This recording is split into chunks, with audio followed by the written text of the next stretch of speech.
ఈవీఎంలపై చంద్రబాబు వ్యాఖ్యలపై ప్రతిపక్ష నేతలు తీవ్రంగా మండిపడ్డారు. 2014 ఎన్నికల్లో గెలిచినప్పుడు ఈవీఎంల్లో లోపాలు కనిపించలేదా అని వారు ప్రశ్నించారు. 2014 ఎన్నికల్లో ఇవే ఈవీఎంలను వాడుకొని ఆయన విజయం సాధించారు. విజయం సాధించినప్పుడు అప్పుడు కూడా ఎన్నికలకి తర్వాత కౌంటింగ్కి కొంత సమయం ఉన్నా కూడా ఏ రోజు ఈవీఎంల గురించి మాట్లాడాల. మరి ఆయన ఆ ఈవీఎంల ద్వారా వచ్చిన ఫలితాలను ఆధారంగా చేసుకుని ఆయన ముఖ్యమంత్రి అయిపోయి 5 సంవత్సరాలు పరిపాలన చేశాడు. మరి ఈరోజు ప్రతిపక్షాలు కూడా ఢిల్లీలో కూర్చుని ప్రతిపక్షాలందరూ కూడా పిలిచారు. దాంట్లో కాంగ్రెస్ పార్టీ కూడా వచ్చినట్టుంది. మరి అంటే కాంగ్రెస్ పార్టీ కూడా ఈవీఎంలని వ్యతిరేకించేట్లయితే మొన్న 3 రాష్ట్రాల్లో సాధించిన విజయాన్ని కూడా వాళ్ళు తిరస్కరించడానికి సిద్ధంగా ఉన్నారా? అంటే అది కూడా వాళ్ళకి తప్పుడు ఫలితాన్ని ఇచ్చిందని చెప్పేసి భావిస్తున్నారా? ఒకసారి చెప్పాల్సిన అవసరం ఉంది. ఆయనకి చంద్రబాబు నాయుడు గారికి మనసులో ఏది చూస్తే అదే పాడిందే పాట అన్నట్టు ఉంది తప్పితే దానికి ఒక ఆధారం కానీ ఏమీ లేకపోవడం చాలా శోచనీయం అని చెప్పేసి మనం చేస్తున్నాం. మాట్లాడితే ఆయనకు అవసరం వచ్చినప్పుడేమో రాజ్యాంగం కావాలి, ఆయనకి అవసరం లేనప్పుడు మాత్రం రాజ్యాంగాన్ని చిత్తు కాగితంలాగా పరిగణలోకి తీసుకుంటాడు. ఎలక్ట్రానిక్ ఓటింగ్ మెషిన్స్ పైన ముఖ్యమంత్రి గారికి సడన్గా మరి ఎన్నికల సందర్భంలోనే ఎందుకింత బెంగొచ్చింది? 2014 ముందు కూడా మరి ఇవే ఈవీఎంస్తో జరిగాయి కదా ఎన్నికలు.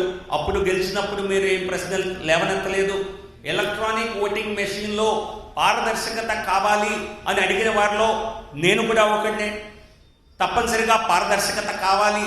ప్రతి ఓటు ఏదైతే ప్రజలు ఓటేస్తారో దానికి ఒక ప్రూఫ్ అన్నది మనకు విడిగా ఉండాలి అని మేము కూడా అడిగాము. అడిగినట్లుగానే మరి ఈ పేపర్ ట్రైల్ అన్నది మేము చెప్పిన వ్యవస్థ వల్లనే వచ్చింది. నేను ఎలక్ట్రానిక్ ఓటింగ్ మెషిన్స్ పైన నేను కొన్ని వ్యాఖ్యలు చేసినప్పుడు అప్పుడు వీవీప్యాట్ వ్యవస్థ లేదు. ఈ వీవీప్యాట్ వ్యవస్థ కొంతమంది మా వంటి వాళ్ళు చేసిన ప్రయత్నం వల్లనే వచ్చింది. ఈ రోజున ఆంధ్రప్రదేశ్లో దాదాపుగా 3 కోట్ల మంది ఓటర్లు ఓటు హక్కు వినియోగించుకుంటే వారందరూ కూడా తమ ఓటుని ప్రింటర్లో చూశారు, వీవీప్యాట్లో రావటం చూశారు. ఎక్కడ ఓటర్లు మేము ఓటు ఒక రకంగా వేస్తే వేరే రకంగా వచ్చిందని చెప్పి ఏ పోలింగ్ స్టేషన్లోనూ కంప్లైంట్లు దాఖలు చేసినట్లుగా వార్తలు లేవు. అంటే 3 కోట్ల మందికి రానటువంటి అనుమానం ముఖ్యమంత్రికి ఎందుకు వస్తుంది? మరి నా ఓటే నా పార్టీకి వెళ్ళిందో లేదో అని అనుమానపడుతున్నారంటే మరి సైకిల్ పైన మోజు మీకే తగ్గిందా? లేక ప్రింటర్లో ఎలా చూడాలి అన్న కనీస పరిజ్ఞానం లేక ముఖ్యమంత్రి ఏమన్నా మరి ఇబ్బంది పడ్డారా? మరి లేదా ఆయన పడుతున్నటువంటి మానసిక వ్యధ వలన మరి ఎవరికి ఏ బటన్ నొక్కుతున్నానో అని తెలియని టెన్షన్లో ఉన్న ఓటేశారా? మరి 3 కోట్ల మంది ఆంధ్ర ప్రజలకి లేనటువంటి మరి అటువంటి అనుమానం మరి ఒక్క ముఖ్యమంత్రికే కలుగుతుందంటే అసలు మీకు పడ్డ ఓట్లు మీకున్న ఓట్లు మాత్రమే. ఇతరుల ఓట్లను దొంగిలించాలని చూస్తే అది సాధ్యం కాదు. చంద్రబాబు నాయుడు ఓటమికి ఈరోజు నా ఓటమి ఖాయమని చెప్పి చంద్రబాబు గుర్తించినప్పటి నుంచి రోజుకి 2 కారణాల చొప్పున ప్రతిరోజు 2 అబద్ధాలు చెప్తూ ఏదో ఒక విధంగా ఎవరో ఒకరి మీద నెపం నెట్టాలనేటువంటి ఆలోచనకి ఈరోజు ఉండేటువంటి పరిస్థితి. ఈరోజు చంద్రబాబు నాయుడు మాట్లాడినటువంటి మాటలు ఎంత హాస్యాస్పదంగా ఉంది అంటే చంద్రబాబు నాయుడు ఓటు వేసినట్టుగా ఏలు చూపించాడు.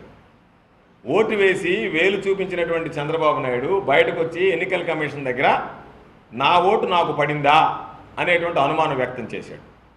అంటే నీ ఓటు నీకు పడలేదు అని అంటే నువ్వు ఎవరికేస్తే వాళ్ళకి పడి ఉంటుంది ఓటు. ఈరోజు నువ్వు నా ఓటు నాకు పడిందా అంటే దానికి అంటే నువ్వు ఏదో ఒక విధంగా నీ ఓటమికి ఎన్నికల కమిషన్ని బాధ్యత చేయాలి, ఎన్నికల కమిషన్ మీద ఆ నింద వేయాలి అనేటువంటి ఆలోచన తప్ప.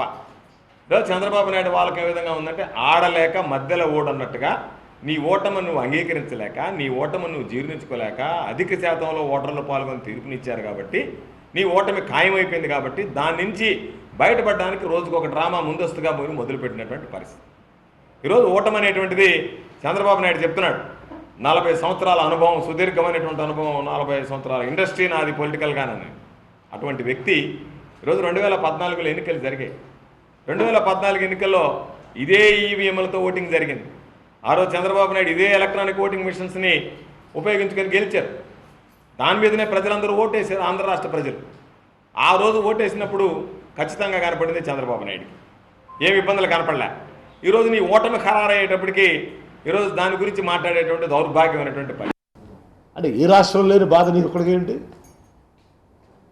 అంటే ఏంటి అసలు మనిషి ఏంటంటే day by day is losing his balance of mind by virtue of his age, by virtue of his tension, by virtue of his losing election. కాబట్టి the people of Andhra Pradesh all are understanding this. Chandrababu Naidu పాపం ఓడిపోతున్నాడు కాబట్టి ఇవన్నీ చేస్తున్నాడు. 29 రాష్ట్రాల్లో ఏ ఒక్క non BJP రాష్ట్రంలో లేని ఇబ్బంది నీ ఒక్కడికి ఏంటి అసలు? నువ్వు ఒక్కడికి హడావుడి ఏంటి?